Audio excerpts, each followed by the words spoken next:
Hello and welcome to Wildlife Cam. It's been another elephant-free week. I think it's nearly been a month since we last had elephants, which might be some sort of record.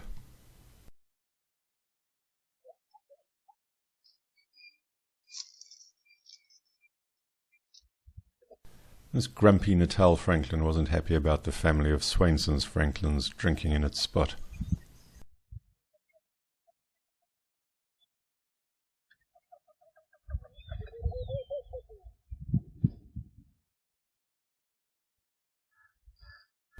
I feel sorry for these toads, but they make it very difficult for themselves like that one. All the water lilies and rocks to hide in, and it goes and sits right on the edge of the water in the shallows.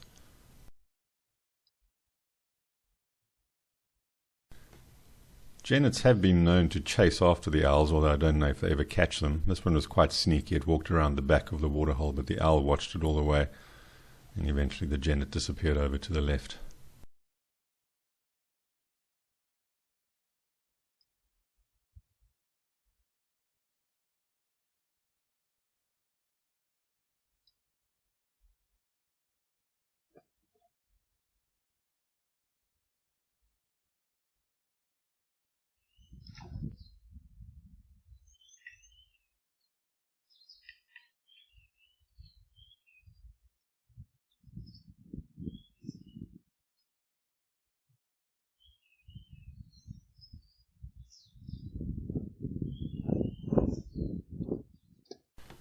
Based on the horns, this male kudu is about 3 years old, so he's still got a few years to go before his horns are full-sized.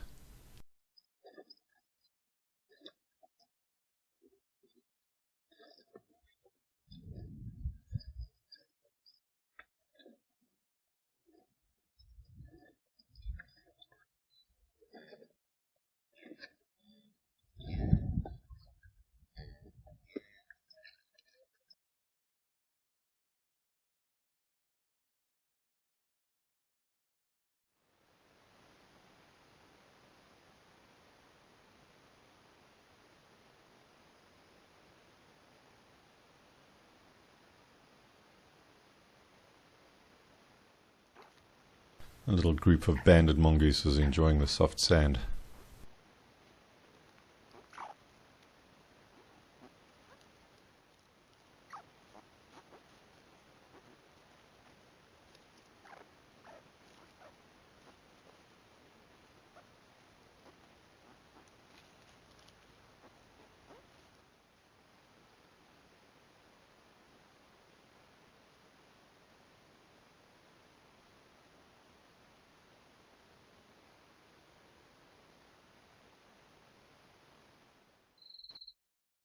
The scrub hare is not nearly as bothered by the situation as the impalas were.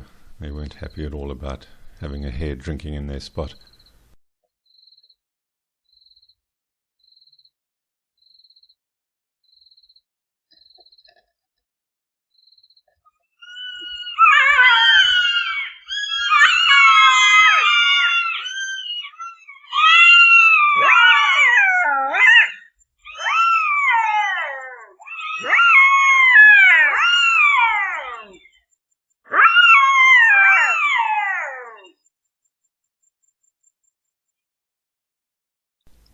Genet 1 seemed a little bit nervous. It only had a short drink and then came back a bit later for an even shorter drink, so maybe there were some jackals around outside the fence.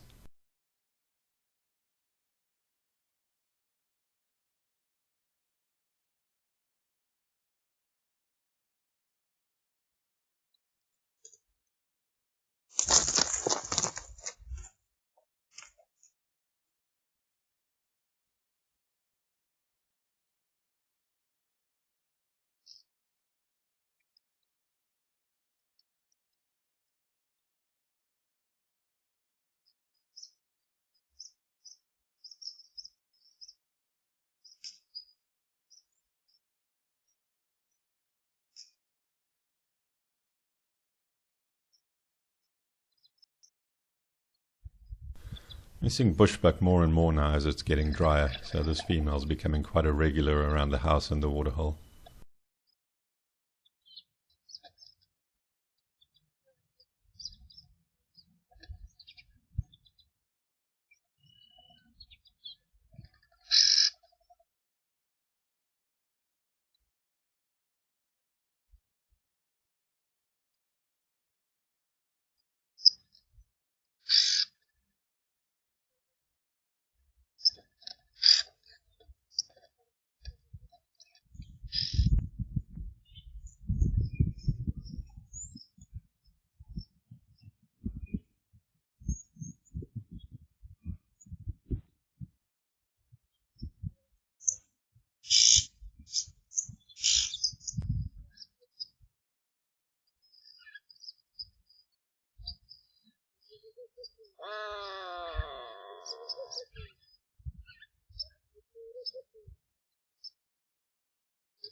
It's not a baby on the left, that's just the perspective of the wide-angle lens. By the time they leave the nest, they're pretty much fully grown.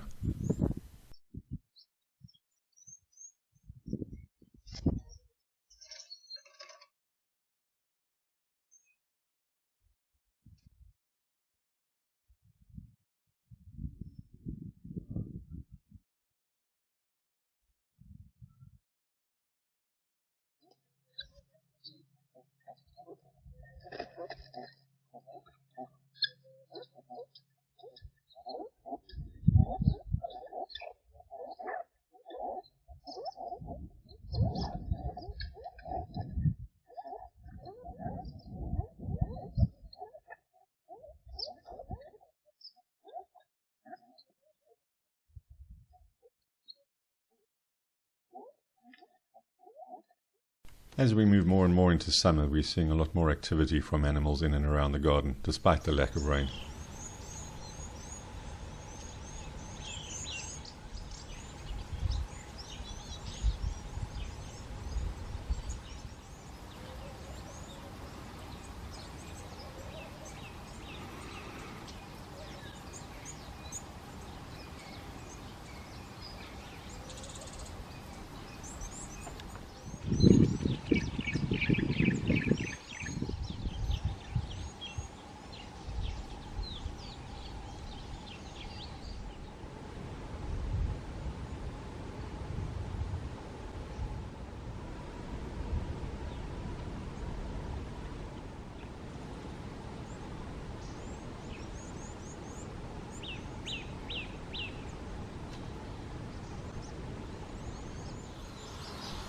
These cutthroat finches are very irregular visitors here. You don't see them for months and then suddenly you get a little flock coming in like we did here when I had the sprinkler on.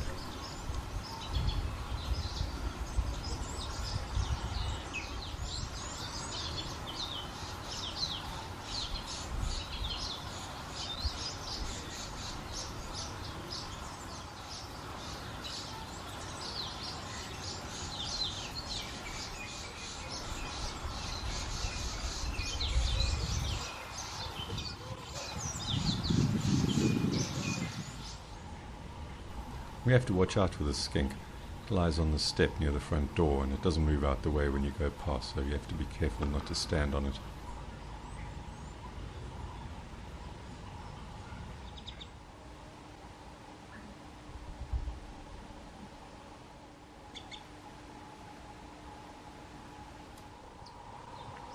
We've also had a little group of dwarf mongooses that have moved into the garden. They were there for several days. That one I think caught a tailless whip scorpion, which is a scary looking but harmless arachnid.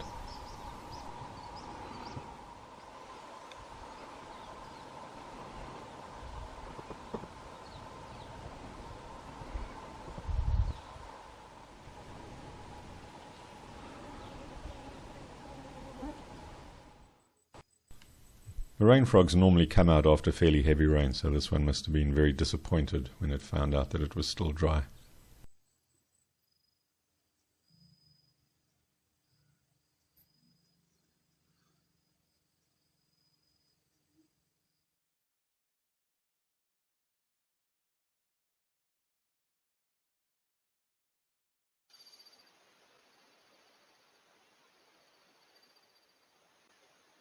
This is a nightjar, a nocturnal insect-eating bird, but I don't know what species it is. They're very difficult to tell apart.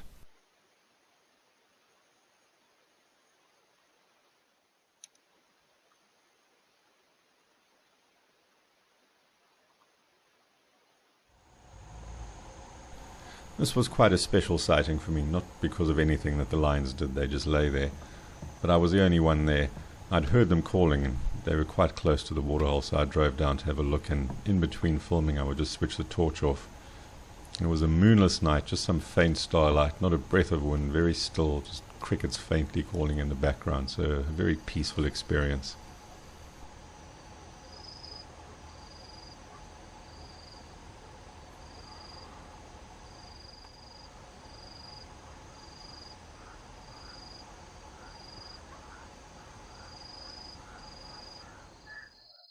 No surprise that they came up for a drink. They were only a few hundred meters away. I think they're at the end of their temporary relationship. The male just had no energy at all.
They lay near the waterhole for quite a few hours, well after midnight, calling constantly, but only the male came up for a drink.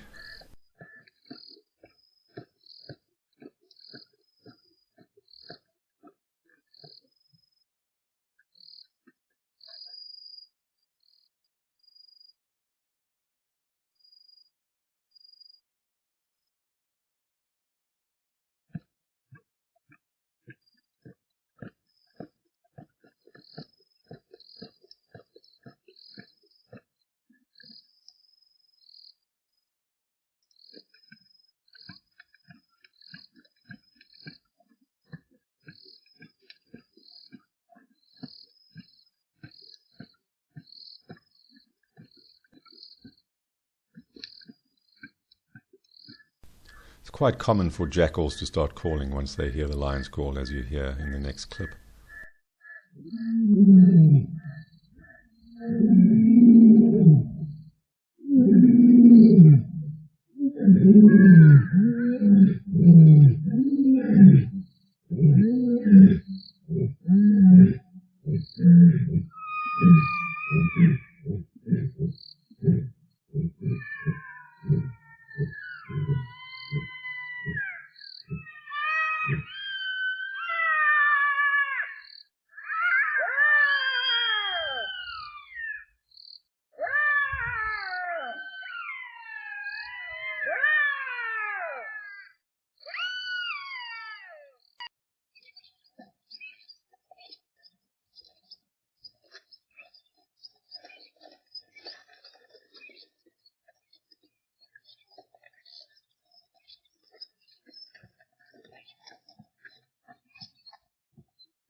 This impala is about to play a prank on the female that's just quietly drinking, minding her own business.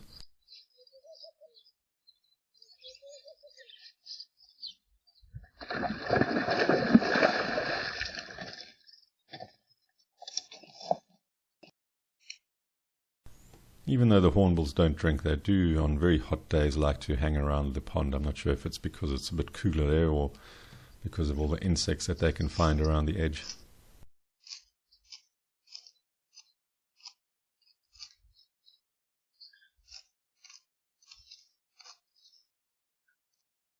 Genet 3 was in quite an agitated state here, maybe because of the toad that was staring at it while it was trying to drink. Looked like it needed a drink to calm its nerves before moving on.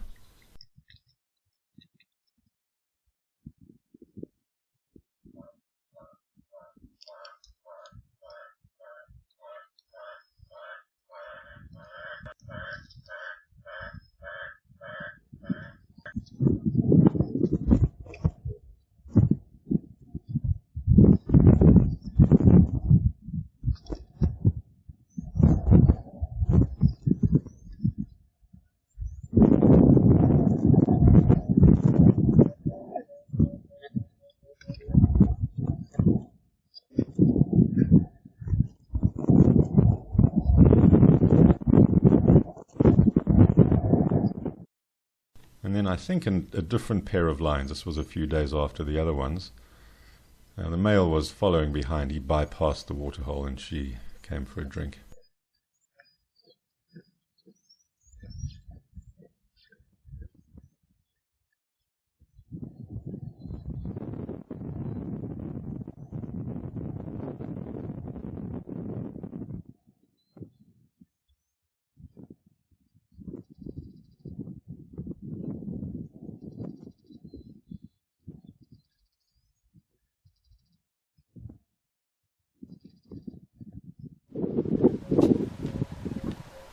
This is the male that has the black patch above his lip. He's the one that has the most success with the lionesses here.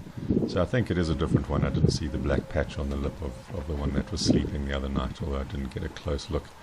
This one was also a lot more energetic and a bit more agitated by my presence. He kept staring at me.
Thanks for watching.